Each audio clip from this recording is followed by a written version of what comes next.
Good afternoon, everyone. Can you hear me? Welcome to the Mid-Atlantic Housing Market Update webinar. My name is Erica Plemmons, and I'm a senior economist with Bright MLS. Today, I will be presenting in place of Lisa. She had a conflict, but I'm excited to go through the economic landscape, our housing market metrics, as well as the latest from our subscriber survey. If you do have to hop in and out, no worries. This webinar is being recorded, and the video as well as the slides from today's presentation will be available on Bright MLS's website. So with that, let's get started.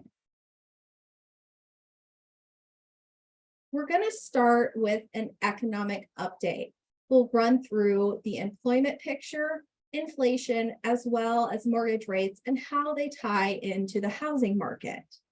Now, the Federal Reserve has made a lot of rate hikes, and their intent is kind of to slow consumers and businesses down because inflation was so high. And while that is making an impact, the job picture still looks quite strong. If we focus on the first graph, that bar graph, it represents your monthly change in the total U.S. employment. And in June, there were 209,000 jobs added, which exceeded many economists' expectations of the job gains that they thought would happen. Now, if we look instead of at employment, we look at unemployment, we see that from May, it was 3.7%. It dipped a little bit to 3.6% in June. And actually that 3.6% number is exactly the same as the unemployment rate in June of 2022. Since March of 2022, we've had an unemployment rate that has ranged from 3.4% to 3.7%. So we've had steady job gains, even though they're slower than what we saw in 2022, and low employment near our historic lows. But we have to be aware of signs of softening. In the May BLS jobs report, what they shared was that there's a segment of unemployment that they capture, those who have been unemployed for between 15 and 26 weeks, and that has shown a significant uptick. And in the June report, that number increased even further. So there are people, those individuals that are looking for jobs that they tend to be taking longer to find their new place of employment. So that's just something for us to be aware of. It doesn't mean that the market is, not strong. We're still seeing good numbers, but it's just something that, as there's still that economic uncertainty, we have to provide a complete picture of what is going on.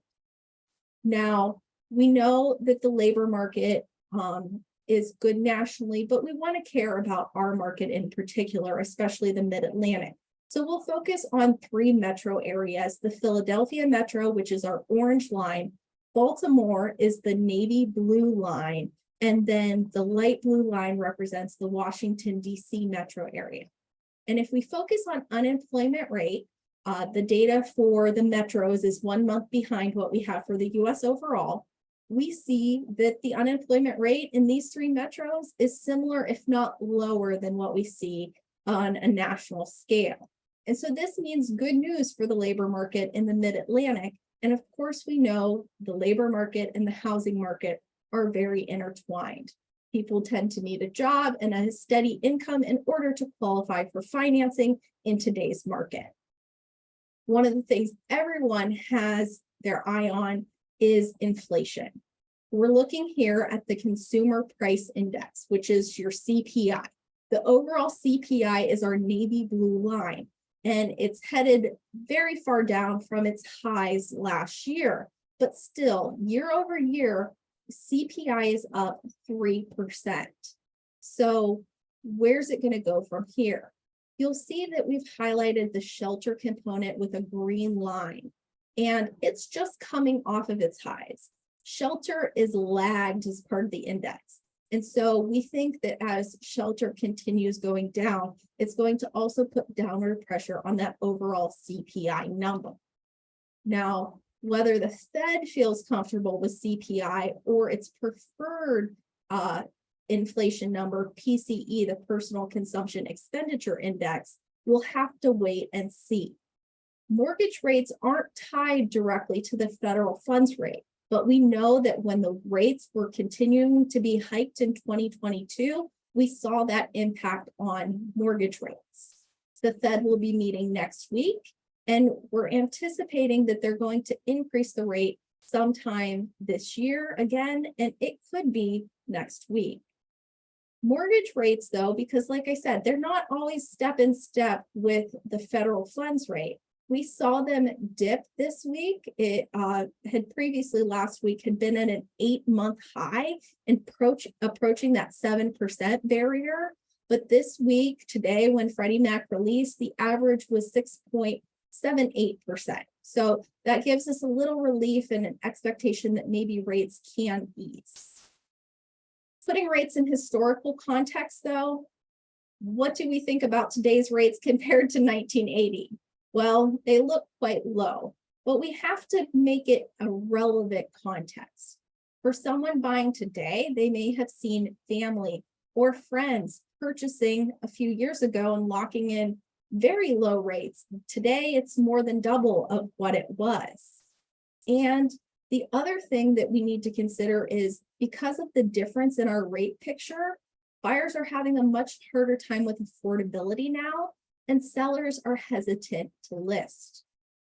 I want to bring in another line to this, and I'll do so if you attend the webinar next month. So hopefully this gives you an incentive to do it. But one of the things with our mortgage rate is that it typically follows the 10-year treasury. And there's usually a 1.7% spread between the two. Today, that spread is 3%. So that extra difference between the two has mortgage rates elevated higher than we would typically expect. Now, if that spread eases, if there's less economic uncertainty and people are feeling more confident about the expectations for the US economy, that spread may shrink and then mortgage rates could go lower. And we know with easing of mortgage rates, that could move buyers that were previously on the sidelines into the market. And with that, let's shift over to our housing market statistics. What's staying consistent? What's being different? Well, we're still having troubles with our inventory picture and prices are still gaining. Transactions, though, they are slowing. And we'll start with our pending sales picture. Now, we expect sales to slow. The Mid-Atlantic tends to have their peak pending home sales in May of each year. So as anticipated, from May to June, pending sales declined. But what is more important is the gap. So we're going to look at the orange line, which represents 2023, and then also that gold line is our 2022 line. And it's kind of hard to tell here, but trust me when I say that the gap between the June numbers is the lowest that we've had in 2023. There's a 17% difference. Now, once a sale goes pending, we hope it moves into our closed status. And because closed sales lag pending sales by 30 to 60 days, we see in the Mid-Atlantic, the high point for closed sales tends to happen in June. And from May to June, closed sales increased 9.2%. And similar to closed sales, though, that gap between the orange 2023 line and the gold 2022 line, it has narrowed. And now there's a 17.6% difference in between June of 2023 and June of 2022. Now, I want to put mortgage rates into this picture.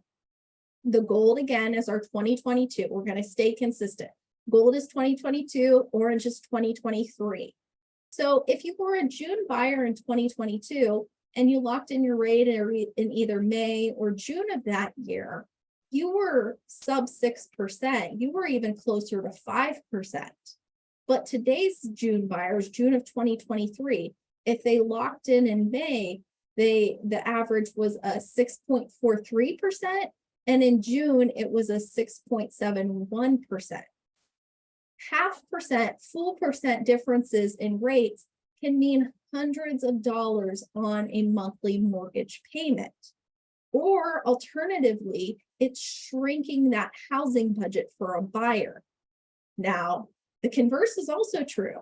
If we see rates ease by half to a full percentage, then that gives more opportunity for buyers and also maybe sellers who may consider selling if they're able to capture an interest rate closer to what they have today.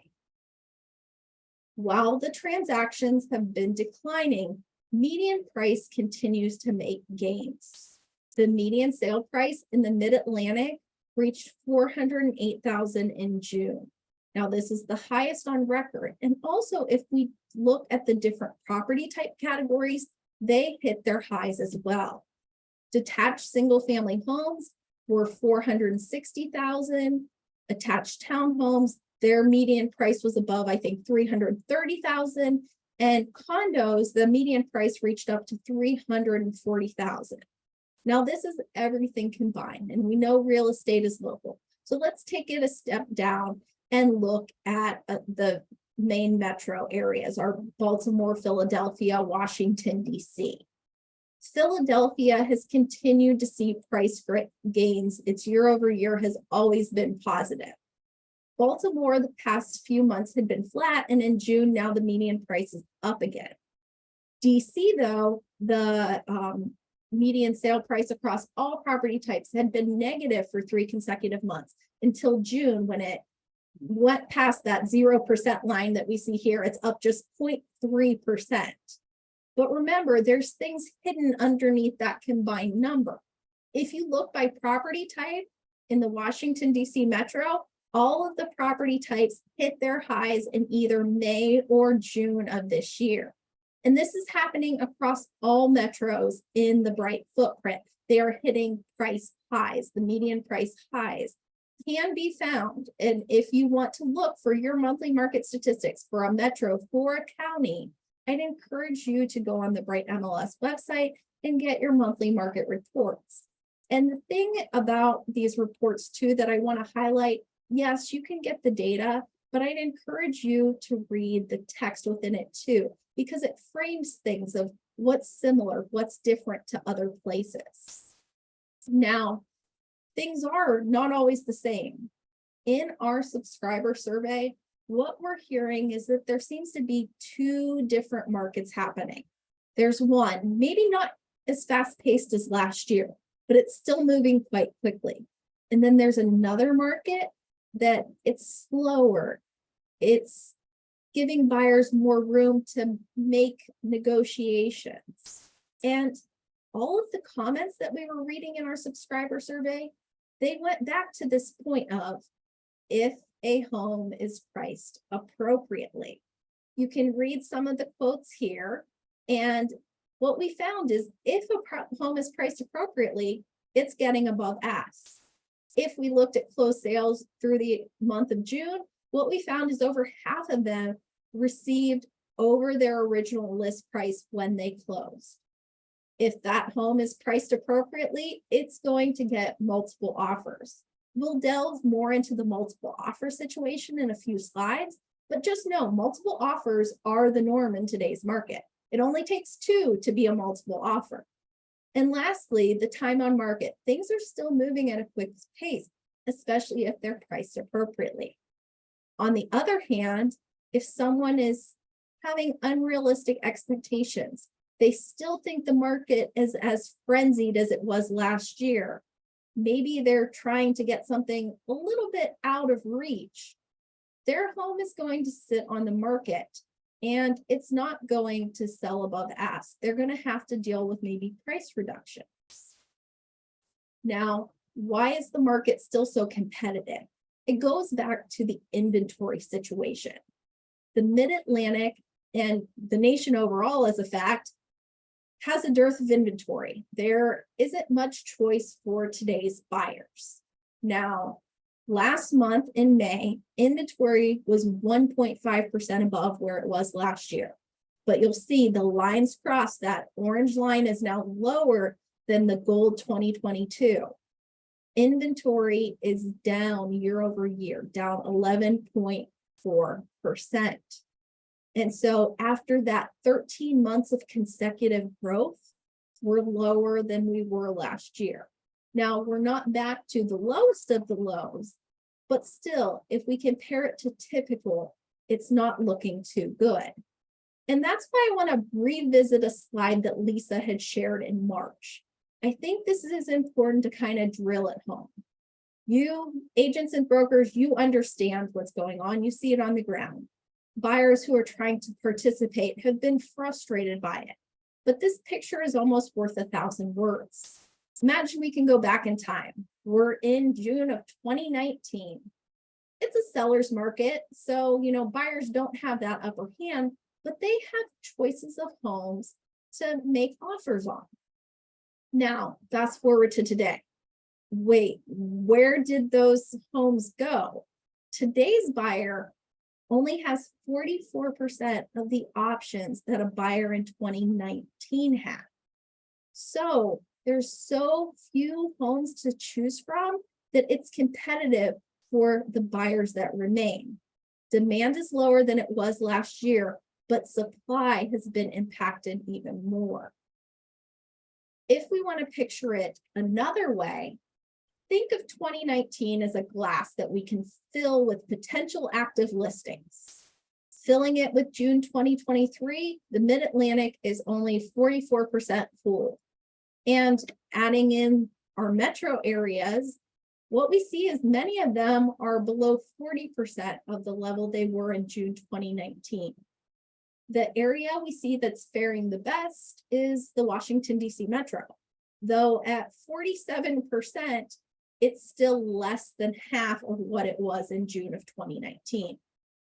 And for the one that's the most restricted, you would be looking at the Maryland Eastern Shore, just next to the Washington, D.C. Metro chart. That is down, it's 34% filled compared to June of 2019. And because of this inventory situation, buyers are facing difficulty. In our subscriber survey, we asked about the challenges that buyers face. And according to agents, finding the right home was the most difficult part of the process. 43% of buyers indicated it was somewhat or very difficult to find that right home.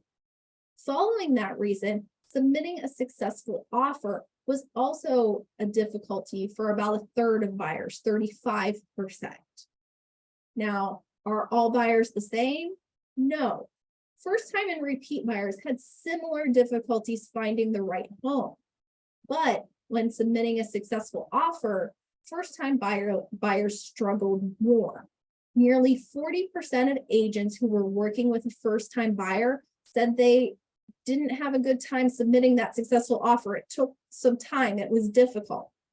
If we look at repeat buyers, that was 31%. Now, first-time buyers, think about a first-time buyer. They're typically younger. They have less savings. They don't have equity from a prior home. No wonder that part of the process is more difficult for them. And we'll see, though, that even though there are difficulties that first-time buyers face, there is something bright about today's market that helps them. Sellers, compared to buyers, have a relatively easier time. As far as difficulties they face, for sellers that are also buyers, that seems to be the biggest struggle. If they are searching for another home, 41% indicated that that part of the process was either somewhat or very difficult. Now, if they are not searching for another home in general, pricing was difficult for about 15%. And half of our agents said that their sellers contended with concessions. And of those that did have to deal with concessions, about 15% also said that that was somewhat or very difficult. But in general, compared to our buyers, sellers, you see a lot more blue in this picture. Sellers tend to be faring well because multiple offers continue to be the norm. We saw in the July survey, so for June closed sales, that sellers on average received 3.5 offers on their home. And about 3 out of 4 sellers received more than one offer. When you look though at the bar chart, look at that 5 plus. 22.5% of sellers received 5 or more offers. Now, this 5 or more offer category isn't likely the 10, 20, that may have been standard last year, but still, this is not just that 2 offer that is considered a multiple offer. This is quite a bit of offers on a home. That means competition for buyers, and buyers are feeling that competition. They need to submit more than one offer. 69% of buyers had to submit more than one offer before they succeeded in purchasing that home in June. On average, they needed to make 3.4 offers. But going back to our challenges, it varies between first-time buyers and repeat buyers. You can see here, first-time buyers, the green bar with 1. Those who submitted 1 and only 1 offer and won that home, it was 22.6%. But if you were a repeat buyer, you likely had a little bit of an edge, and 37.6% of repeat buyers only needed to submit 1 offer before they purchased a home. But I mentioned there was good news for first-time home buyers, because with challenge comes opportunity. And we're finding that, repeat buyers, they can be locked in. According to our Bright surveys, which started capturing the February closed sales data, we are finding at least 40% of those agents responding are working with a first-time buyer.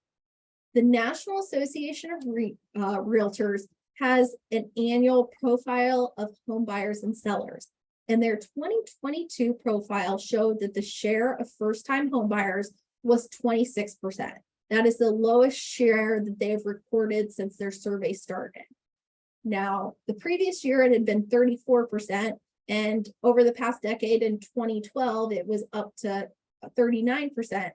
But if this survey is indicative of what's happening now, then we're seeing first-time home buyers getting an opportunity, because repeat buyers are hesitant because they're weighing their interest rate switch situation. The other thing I want to note about the National Association of Realtors survey is the time frame of the survey is July of 2021 through June of 2022. So it's missing that latter half of the year. I'm really excited to see what their results are for the 2023 survey, because I'm thinking it will capture that rebound in the first-time homebuyer share, and we'll see how it compares to the Mid-Atlantic.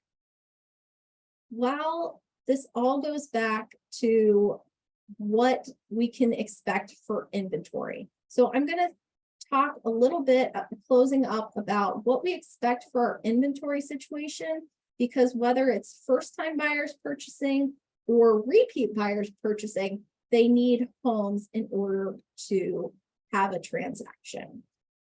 And new listings have been at a 2-decade low. We've seen this consistently throughout 2023. But the one thing is that new listings, the orange line for 2023, it's been pretty steady. It hasn't grown seasonally. We don't see that spring uptick, nor have we seen like that tapering off as we approach fall, at least through our June metrics. But this is not normal. This amount of new listings is not helping the inventory situation. Thinking about who may be able to help our inventory situation, we can look at the sellers who are selling today and maybe think of who will sell in the future. Our Bright MLS survey asked sellers what was their reason for selling, and most of them reported family reasons. These are reasons that necessitate a move. These are the people that need to move because of a marriage, a divorce. You've added children and need space for them in your house. You're maybe, moving to be near your grandchildren, and other family reasons of why someone would need to move. But see what's in those orange bars? It's selling a rental or investment and an estate sale. And these two things have been common in the Mid-Atlantic, and that could help our inventory picture. The other bar I want to point out before we move off of this slide is go towards the bottom. It's REO foreclosure short sale. It was 1% of the respondents from our survey. And if you look at the MLS data, you'll see while foreclosures are happening, they're not happening at a rate to anywhere what's typical or even anything that we should at least worry about currently. Now, if the job situation would change, that could cause an uptick in foreclosures. But at this point, for buyers hoping that foreclosures are going to come onto the market and give them more options, that isn't looking likely. We asked our buyer and seller agents to give us an idea of what they think is going to happen in the upcoming 3 months. And one of the respondents, I really appreciated their comment. They said, I don't know what's going to happen tomorrow. How do you expect me to know what's going to happen in 3 months? And I appreciate that sentiment. But for those who are willing to think about, what was happening with their clients, we found a trend since we started asking this question in April. And what we first see is that for buyer outlook, fewer agents and brokers are expecting their activity to be high or very high. And then when we look at seller outlook, now more agents and brokers are expecting it to be low or very low. And at first glance, you could say, oh, that's not saying good news about the market. But let's bring back that first housing slide, pending sales.